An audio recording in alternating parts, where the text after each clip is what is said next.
गोदान ration card मोननाय लाख लाख सुबुंफोरनि थाखाय मोनसे गोजोनथाव खौरां। गोदान रेशन कार्ड मोननाय सुबुंफ्रा बेसेन होनाङै माइरं मोननो थांगासिनो दं। नंगौ, लाख लाख रेशन कार्ड गोनां सुबुंफ्रा बेसेन होनाङै माइरं मोननो थांगासिनो दं। 1 जानुवारिनिफ्राय 10 अक्ट'नि गेजेरावनो नोंथाङा रेशननि माइरंखौ मोननो हागोन। नोंथांनि आखायाव दसे समल' दंसै। दसे समनि उनावनो नोंथाङा बेसेन होनाङै माइरं मोननो हागोन। थारैनो अन्त्योदय अन्न योजनानि सिङाव साफ्रोम मुलाम्फा मोनग्रा नखरा 35 किल'ग्राम माइरं मोनगोन। मोनफ्रोमबो नखरनि साफ्रोमबो मुलाम्फा मोनगिरिफ्रा साफायाव 5 किल'ग्राम माइरं मोनगोन। लोगोसे मुलाम्फा जानाय माइरंनि बेरेखायै EPOS मेसिन सोरजिनाय रसिदखौ बुथुमनांगौ।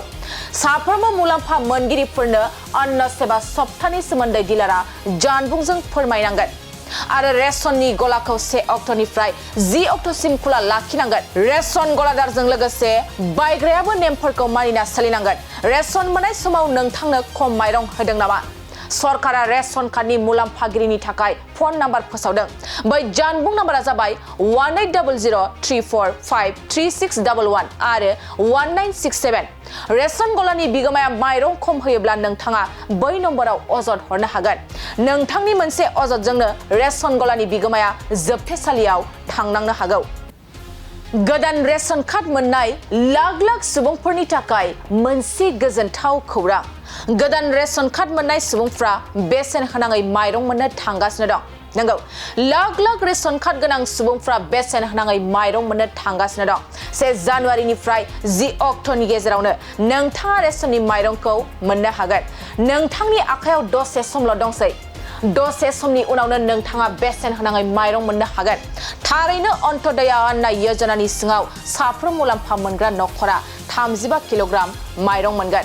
मोनफ्रोमबो नखरनि साफ्रोमबो मुलाम्फा मोनगिरिफ्रा साफायाव 5 किल'ग्राम माइरं मोनगोन।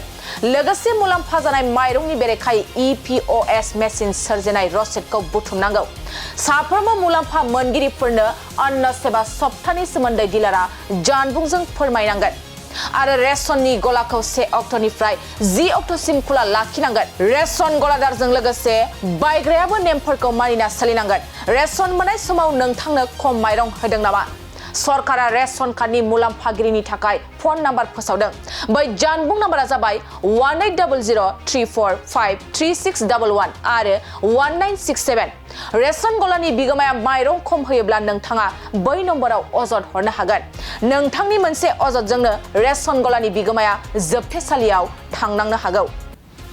गोदान रेशन कार्ड मोननाय लाख लाख सुबुंफोरनि थाखाय मोनसे गोजोनथाव खौरां। गोदान रेशन कार्ड मोननाय सुबुंफ्रा बेसेन होनाङै माइरं मोननो थांगासिनो दं। नंगौ, लाख लाख रेशन कार्ड गोनां सुबुंफ्रा बेसेन होनाङै माइरं मोननो थांगासिनो दं। 1 जानुवारिनिफ्राय 10 अक्ट'नि गेजेरावनो नोंथाङा रेशननि माइरंखौ मोननो हागोन। नोंथांनि आखायाव दसे समल' दंसै। दसे समनि उनावनो नोंथाङा बेसेन होनाङै माइरं मोननो हागोन। थारैनो अन्त्योदय अन्न योजनानि सिङाव साफ्रोम मुलाम्फा मोनग्रा नखरा 35 किल'ग्राम माइरं मोनगोन। मोनफ्रोमबो नखरनि साफ्रोमबो मुलाम्फा मोनगिरिफ्रा साफायाव 5 किल'ग्राम माइरं मोनगोन। लोगोसे मुलाम्फा जानाय माइरंनि बेरेखायै EPOS मेसिन सोरजिनाय रसिदखौ बुथुमनांगौ।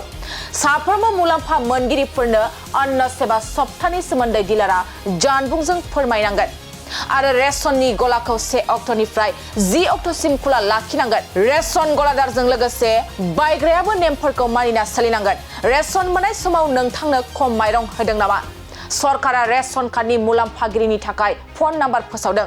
बै जानबुं नाम्बारा जाबाय 180034533611 आरो 1967।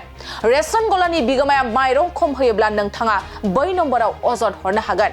नोंथांनि मोनसे अजदजोंनो रेशन गलानि बिगोमाया जोबथेसालियाव थांनांनो हागौ।